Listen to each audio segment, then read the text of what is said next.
Welcome to రాజనీతి. మాజీ CM Jaganmohan Reddy గారు ఈరోజు విశాఖ స్టీల్ ప్లాంట్ బాధితులను పరామర్శించడానికి వెళ్ళారు. బాధితులను పరామర్శించిన తర్వాత మీడియాతో మాట్లాడారు. ఈ ప్రమాదానికి కేంద్ర రాష్ట్ర ప్రభుత్వాలు బాధ్యత వహించాలన్నారు. మేము అధికారంలో ఉన్నప్పుడు స్టీల్ ప్లాంట్ కార్మికుల బతుకులు ఎలా ఉండేవి, ఇప్పుడు ఎలా బతుకుతున్నారో బేరీజు వేసుకోవాలన్నారు. మేము అధికారంలో ఉన్నప్పుడు ప్రైవేటీకరణ ప్రతిపాదన వస్తే కేంద్రం నుంచి దాన్ని ఆపేశాం. ప్రైవేటీకరణ వద్దని 2021 మార్చిలో ప్రధానమంత్రికి లేఖ రాశాం. అలాగే మేలో అసెంబ్లీలో తీర్మానం చేశాం. 2022 నవంబర్లో ప్రధానమంత్రి విశాఖపట్నం వచ్చిన సందర్భంగా పబ్లిక్ మీటింగ్లో ప్రధానమంత్రిని విశాఖ ప్లాంట్ని ప్రైవేటీకరించొద్దని కోరాను అని చెప్పారు. కూటమి ప్రభుత్వం వచ్చిన తర్వాత మొత్తం 28,000 మంది ఉద్యోగులు ఉంటే 12,000 మందిని తీసేశారు. మిగిలిన 16,000 మందికి 4.5 నెలలుగా జీతం పెండింగ్లో పెట్టారు. ప్రొడక్షన్కి జీతాలకి లింక్ పెట్టారు. బోనస్ లేదు, హెచ్ఆర్ఏ లేదు, ఇన్సెంటివ్స్ లేవు. దారుణమైన పరిస్థితుల్లో కార్మికులు ఉన్నారు అని చెప్తున్నారు ఆయన. 11,440 కోట్లు ప్యాకేజ్ ఇచ్చామని చెప్పుకుంటున్నారు. అది ప్లాంట్ మెయింటెనెన్స్ కోసం ఇచ్చింది కాదు, ఉద్యోగుల విఆర్ఎస్ కోసం, బ్యాంక్ లోన్ల రీపేమెంట్ కోసం ఇచ్చారు. కేంద్ర ప్రభుత్వం, రాష్ట్ర ప్రభుత్వం మానవత్వం లేకుండా వ్యవహరిస్తున్నాయి. మృతులకు ప్లాంట్ తరపున 25 లక్షలు, ప్రధానమంత్రి 2 లక్షలు ప్రకటించారు. రాష్ట్ర ప్రభుత్వం ఏమిచ్చింది? నేను ముఖ్యమంత్రిగా ఉన్నప్పుడు ఎల్జీ పాలిమర్స్లో ప్రమాదం జరిగితే మృతులకు ఒక్కొక్కళ్ళకి ₹1 ఇచ్చాను. మీరు కూడా ₹1 ఇవ్వాలని డిమాండ్ చేశారు. అలాగే అప్పట్లో మేము ప్రైవేటీకరించొద్దు ప్లాంట్ని అని అసెంబ్లీలో తీర్మానం చేశాము. మేము చేసినట్టే మీరు కూడా ఇప్పుడు అసెంబ్లీలో తీర్మానం చేయాలి అన్నారు. ఇంత చేసి ఆయన ఏమన్నా సాయం చేశాడంటే ఆయన ఏం సాయం చేయలేదు. రాష్ట్ర ప్రభుత్వం సాయం ప్రకటించకపోతే 3 ఏళ్ల తర్వాత దేవుడి దయతో మేము అధికారంలోకి వచ్చిన తర్వాత మృతుల కుటుంబాలకు ₹1 ఇస్తామని ప్రకటించారు. చంద్రబాబు నాయుడు గారి ప్రభుత్వంలో ఎక్కడైనా మానవత్వం లేక ₹1 ఇవ్వాల్సిన చోట వాళ్ళకు ఇవ్వని పరిస్థితి ఎక్కడైనా ఉంటే మాత్రం ప్రతి బాధితురాలికి, ప్రతి బాధితుడికి చెప్తా ఉన్నా, ప్రతి అక్కకు, ప్రతి చెల్లెమ్మకు, ప్రతి బాబుకు చెప్తా ఉన్నా, బాధపడాల్సిన పనుల కొంచెం ఓపిక పట్టండి. దేవుడి దయతో మన ప్రభుత్వం వచ్చిన వెంటనే 1 నెల తిరక్క మునిపే ₹1 రాష్ట్ర ప్రభుత్వం తరఫు నుంచి వీళ్ళకి ఇచ్చి ఆదుకుంటామని చెప్పి ఖచ్చితంగా చెప్తా ఉన్నాం. జగన్మోహన్ రెడ్డి గారు వచ్చారు, పరామర్శించారు, వెళ్ళారు. జేబులోంచి ₹1 తీసి బాధితులకు ఇవ్వాల. Minimum courtesy. వెళ్ళినప్పుడు బాధితులకు ఎంతో కొంత ఇవ్వటం. కానీ ఆయన 3 ఏళ్ల తర్వాత అధికారంలోకి వస్తే ఇస్తా అన్నాడు. చూడండి ఆయన మెంటాలిటీ ఎలా ఉంటుంది అనేది. 3 ఏళ్ల తర్వాత దేవుడి దయతో అధికారంలోకి వస్తే ఒక్కొక్కళ్ళకి ₹1 ఇస్తా అన్నాడు. అప్పుడు ఏనాడు కూడా సొంత డబ్బులు ఇవ్వడు జగన్మోహన్ రెడ్డి. విజయవాడ వరదలు వచ్చినప్పుడు, బుడమేరు వరదలు వచ్చినప్పుడు కూడా వైసీపీ తరఫున ₹1 ఆర్థిక సాయం ప్రకటించారు.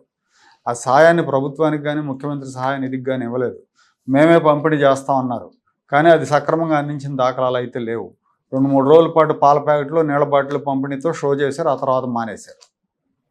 అలా ఉంటుందన్నమాట సొంత డబ్బులు ఇవ్వాల్సి వచ్చేసరికి. ఎల్జీ పాలిమర్స్ ప్రమాదంలో మృతులకు ₹1 ప్రభుత్వం ఇచ్చిందని జగన్మోహన్ రెడ్డి చెప్పాడు. కానీ ₹1 ఇచ్చింది ఎల్జీ కంపెనీ నుంచి ₹1 ఇప్పించారు. ఈ ప్రమాదంలో ఆ ప్రాంతంలో పర్యావరణానికి జరిగిన హానికి, తర్వాత కాలంలో వచ్చే సమస్యలను ఎదుర్కోవడానికి, మౌలిక వస్తువుల కల్పనకు కంపెనీ ₹120 కోట్ల ప్యాకేజీ ప్రకటించింది. కానీ ఆ ప్యాకేజీ రాబట్టడంలో జగన్ ప్రభుత్వం విఫలమైంది. ప్రత్యేక ఫౌండేషన్ ద్వారా ఆ ప్రభావిత గ్రామాల్లో పర్యావరణ పునరుద్ధరణ, తాగునీరు, హెల్త్ క్లినిక్ ఏర్పాటు వంటి కార్యక్రమాలు చేపట్టాలి.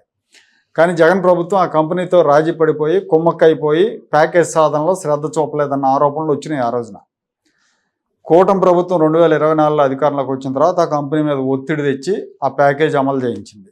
అది జగన్మోహన్ రెడ్డికి, చంద్రబాబు నాయుడుకు ఉన్న తేడా. ఇక్కడ జగన్మోహన్ రెడ్డి ₹1 ప్రభుత్వం ఇచ్చినట్టు చెప్పుకుంటున్నాడు ఆయన. చాలా సులువుగా అబద్ధం చెప్పేస్తారు. అదే వాళ్ళకి అలవాటు, బై బర్త్ ఉందనుకుంటా, ఆ డిఎన్ఏలోనే ఉంది. ఇక్కడ స్టీల్ ప్లాంట్లో జరిగిన ప్రమాదంలో మృతులకి కేంద్ర మంత్రి కుమారస్వామి గారు 25 లక్షల ఎక్స్గ్రేషియా ప్రకటించారు. ప్రధానమంత్రి 2 లక్షలు. అలాగే స్టీల్ ప్లాంట్ ద్వారా ₹1,72,00,000 సాయం అందుతుంది. అంటే దాదాపుగా 2 కోట్లు ఒక్కొక్కరికి మృతులకి. ఇది కాకుండా కుటుంబంలో ఒకరికి శాశ్వత ఉద్యోగం ఇస్తున్నారు. గతంలో ఎప్పుడు కూడా ఇలా కుటుంబంలో శాశ్వత ఉద్యోగం ఇచ్చిన దాఖలాలు లేవు. ఇది ఫస్ట్ టైం. అలాగే వీళ్ళకి స్టీల్ ప్లాంట్ క్వార్టర్లో నివాస సదుపాయం కల్పిస్తున్నారు, వాళ్ళ పిల్లలకు ఉచిత విద్య కల్పిస్తున్నారు. అయినా కూడా కేంద్రానికి రాష్ట్రానికి మానవీయత లేదు, మానవత్వంతో వ్యవహరించలేదని జగన్మోహన్ రెడ్డి విమర్శిస్తున్నాడు. ఆయన ముఖ్యమంత్రిగా ఉండగా సొంత జిల్లాలో ప్రభుత్వ యంత్రాంగం తప్పిదం వల్ల అన్నమయ్య డ్యామ్ కొట్టుకుపోయి 40 మంది చనిపోతే జగన్మోహన్ రెడ్డి ముఖ్యమంత్రిగా ఉండి పరామర్శకు కూడా వెళ్ళాల. ప్రభుత్వం ఇచ్చిన పరిహారం ఒక్కొక్క మృతుని కుటుంబానికి 5 లక్షలు. అదే సమయంలో ప్రతిపక్షంలో ఉన్న టీడీపీ అధినేత సతీమణి భువనేశ్వర్ గారు బాధితులను పరామర్శించారు. ఒక్కొక్క మృతుడి కుటుంబానికి ₹1,00,000 పరిహారం అందించారు. ఏది ప్రతిపక్షంలో ఉండి కూడా. ఇళ్ళు కొట్టుకుపోయిన వాళ్ళకి ఎన్టీఆర్ ట్రస్ట్ తరపున ఇళ్ళు కట్టిస్తామని చెప్పారు. ఇవాళ ప్రతిపక్షంలో ఉన్న జగన్మోహన్ రెడ్డి పరామర్శకు వెళ్తే రూపాయి తీయడు. ఇది తేడా వాళ్ళకి ఇతనికి. కచ్చలూరు దగ్గర ఇతను ముఖ్యమంత్రిగా ఉన్నప్పుడు కచ్చలూరు దగ్గర బోటు ప్రమాదం జరిగి 44 మంది చనిపోయినప్పుడు కూడా 5 లక్షలే ఇచ్చాడు పరిహారం. ప్రభుత్వం ఇచ్చింది 5 లక్షలే. ఇది ప్రజల మీద ఆయనకున్న ప్రేమ. అధికారంలో ఉంటే కన్నెత్తి చూడదు, ప్రతిపక్షంలో ఉంటే ఆకాశాన్ని దించి వాళ్ళ ముందు పెట్టాలని ప్రభుత్వాన్ని డిమాండ్ చేస్తూ ఉంటాడు. ఇక విశాఖ స్టీల్ ప్లాంట్ని ప్రైవేటైజ్ చేయొద్దని 2021 మార్చిలో ప్రధానికి లేఖ రాశాను అన్నాడు. ఈయన లేఖ రాసిన వెంటనే పార్లమెంట్లో కేంద్రం ప్రైవేటీకరణ ప్రతిపాదన ఉంది అని ప్రకటన చేసింది. ఈయన లేఖ అక్కడికి వెళ్ళిన తర్వాతే. అలాగే 2022 నవంబర్లో ప్రధాని విశాఖపట్నం వచ్చినప్పుడు పబ్లిక్ మీటింగ్లో ప్రైవేటైజ్ చేయొద్దని కోరానని చెప్పారు జగన్. కానీ ఆయన మాట్లాడిన ప్రధానమంత్రి నరేంద్ర మోడీ మీ ముఖ్యమంత్రి విన్నపాన్ని కనీసం పరిశీలిస్తామని కూడా ఆయన చెప్పలేదు. దాని ప్రస్తావనే తేలేదు, స్టీల్ ప్లాంట్ ప్రస్తావనే. కూటమి ప్రభుత్వం అధికారంలోకి వచ్చిన తర్వాత ప్రైవేటీకరణ ప్రతిపాదన లేదు అని కేంద్రం ప్రకటన చేసింది. అలా ప్రకటన చేయడానికి వెనక చాలా కృషి జరిగింది. 11,440 కోట్లు గ్రాంట్ ఇచ్చింది, ఇంకో 8,000 కోట్లు ఇవ్వబోతుంది. ఒకవైపు కేంద్రం ప్రైవేటీకరణ ప్రతిపాదన లేదు అని ప్రకటించిన తర్వాత ఇప్పుడు జగన్ ఏమంటాడంటే మీరు కూడా నాలాగే ప్రైవేటీకరణ చేయొద్దని అసెంబ్లీలో తీర్మానం చేయండి అని చెప్తున్నాడు, డిమాండ్ చేస్తున్నాడు. ఇది చాలా కామెడీగా ఉంది. అసలు మేము ప్రైవేటైజ్ చేయమని కేంద్రం చెప్పాక తీర్మానంతో పనే ఉంది అసలు. ఈయన ప్రెస్ మీట్ మొత్తం ఆద్యంతం ప్రహసనంలాగా సాగింది. మాటికి వెనక్కి తిరిగి ఆ హ్యూమన్ ప్రాంప్టర్లో వెనకాల వాళ్ళతో ఆయన ఎదురున్న మీడియాతో మాట్లాడుతున్నాడో లేదా పక్కన వాళ్ళతో మాట్లాడుతున్నాడో అర్థం కానట్టుగా పక్కన వైపు తిరిగి చెప్తా ఉన్నాడు. వాళ్ళ చెవిలో చెప్తా ఉన్నాడు. స్టీల్ ప్లాంట్ గురించి నిజంగా ఆయన కన్సర్న్ ఉంటే ఆయన ముఖ్యమంత్రిగా ఉన్నప్పుడు స్టీల్ ప్లాంట్ ఎత్తేసి అక్కడ ఉన్న 28,000 ఎకరాల్లో రాజధాని నిర్మిద్దామనే ప్రతిపాదన ఎందుకు చేశాడో జగన్మోహన్ రెడ్డి చెప్పాలి. అప్పటి ప్రభుత్వ ప్రధాన కార్యదర్శి ఎల్వి సుబ్రహ్మణ్యం గారు ఈ విషయాన్ని చాలాసార్లు చాలా ఇంటర్వ్యూల్లో చెప్పారు. జగన్మోహన్ రెడ్డి స్టీల్ ప్లాంట్ ఎత్తేసి రాజధాని అక్కడ కడదామన్నా అన్నాడు, మేమందరం అది కరెక్ట్ కాదని చెప్పాము, వ్యతిరేకించామని ఆయన చెప్పారు ఎల్వి సుబ్రహ్మణ్యం గారు. దానికి జగన్మోహన్ రెడ్డి ముందు సమాధానం చెప్పాలి. స్టీల్ ప్లాంట్ మీద ఆ ఎంప్లాయీస్ మీద జగన్మోహన్ రెడ్డికి ఉన్న ప్రేమ ఇదన్నమాట. రాజకీయం కోసం ఇప్పుడు ఏదైనా మాట్లాడతాడు. ఆ రోజున ప్రైవేటీకరణ ప్రతిపాదన మీద ఏనాడు కూడా కేంద్రాన్ని గట్టిగా నిలదీయలేదు. మొత్తం ఆయనకి 23 మంది ఎంపీలు ఉన్నారు. 22 మంది ఆ ఎంపీలను తీసుకెళ్ళి అక్కడ కేంద్రాన్ని నిలదీయలేదు గట్టిగా. కానీ కూటమి ప్రభుత్వం వచ్చిన వెంటనే చంద్రబాబు నాయుడు, పవన్ కళ్యాణ్, ఆంధ్రప్రదేశ్ బీజేపీ నేతలు దీని గురించి పట్టుబట్టి ప్రకటన చేయించారు, గ్రాంట్ రిలీజ్ చేయించారు. ప్రతిపక్షంలో ఉన్నాం, అధికార పక్షం మీద రాళ్ళు వేద్దామని అక్కడికి వెళ్ళటం తప్పితే నిజంగా వాళ్ళకి మేలు చేద్దామనే ఉద్దేశం ఆయనకు లేదు జగన్మోహన్ రెడ్డికి. అయితే విచిత్రంగా కేంద్రం మీద కూడా విమర్శలు గుప్పించాడు. గతంలో ఎప్పుడు కేంద్రాన్ని ప్రస్తావించడం కూడా భయం కదా. కానీ ఈసారి మొత్తానికి టచ్ చేశాడు కేంద్రాన్ని. రాష్ట్ర ప్రభుత్వంతో పాటు కేంద్ర ప్రభుత్వం మీద కూడా విమర్శలు గుప్పించాడు. ఇప్పుడు ఇంకో విషయం ఏంటంటే చావు పరామర్శలకు వెళుతూ కూడా డబ్బిచ్చి జన సమీకరణ చేయించాడు.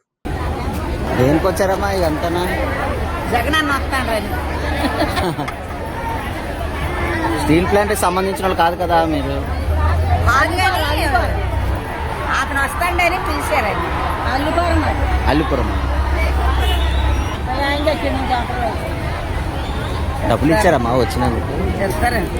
100 రూపాయల నీళ్ళు చుట్టలే ఎవరు ఆటో మటుకు ఇప్పించండి. అదేం బహిరంగ సభ పార్టీ కార్యక్రమం కాదు. దానికి జనాలు రాకపోయినా కానీ పెద్దగా పట్టించుకోరు. అక్కడ ప్రధానంగా ఏంటంటే చనిపోయిన వాళ్ళ కుటుంబాలకి పరామర్శ చేయటం, ధైర్యం చెప్పడం. కానీ దానికి జనాలు ఎందుకో అర్థం కాలేదు.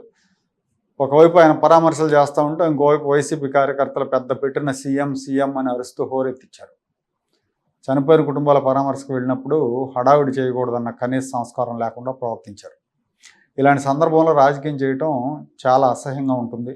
అదొక కేంద్ర ప్రభుత్వ రంగ సంస్థ, రాష్ట్రానికి దానికి సంబంధం లేదు. అక్కడ జరిగే రోజువారీ వ్యవహారాలతో రాష్ట్రానికి సంబంధం ఉండదు. అయినా కూడా డిప్యూటీ సీఎం పవన్ కళ్యాణ్, మంత్రి నారా లోకేష్ ఇద్దరు అక్కడికి వెళ్ళారు, బాధ్యతగా వెళ్ళారు. మానవీయ కోణంలో స్పందించారు. బాధితులకి ఎక్కువ పరిహారం అందే విధంగా కృషి చేస్తున్నారు, చొరవ చూపారు. కానీ వైసీపీతో పాటు అక్కడ కొంతమంది వామపక్షాల నేతలు చేసిన హడావుడి అతి వల్ల ప్లాంట్కు ఆ కార్మికులకు నష్టమే తప్ప ప్రయోజనం ఉండదు. కేంద్రం అసలు ఈ గొడవంతా ఎందుకు ప్రైవేటైజ్ చేస్తే పోలా అని ఆలోచన చేస్తే అసలుకే మోసం వస్తుంది.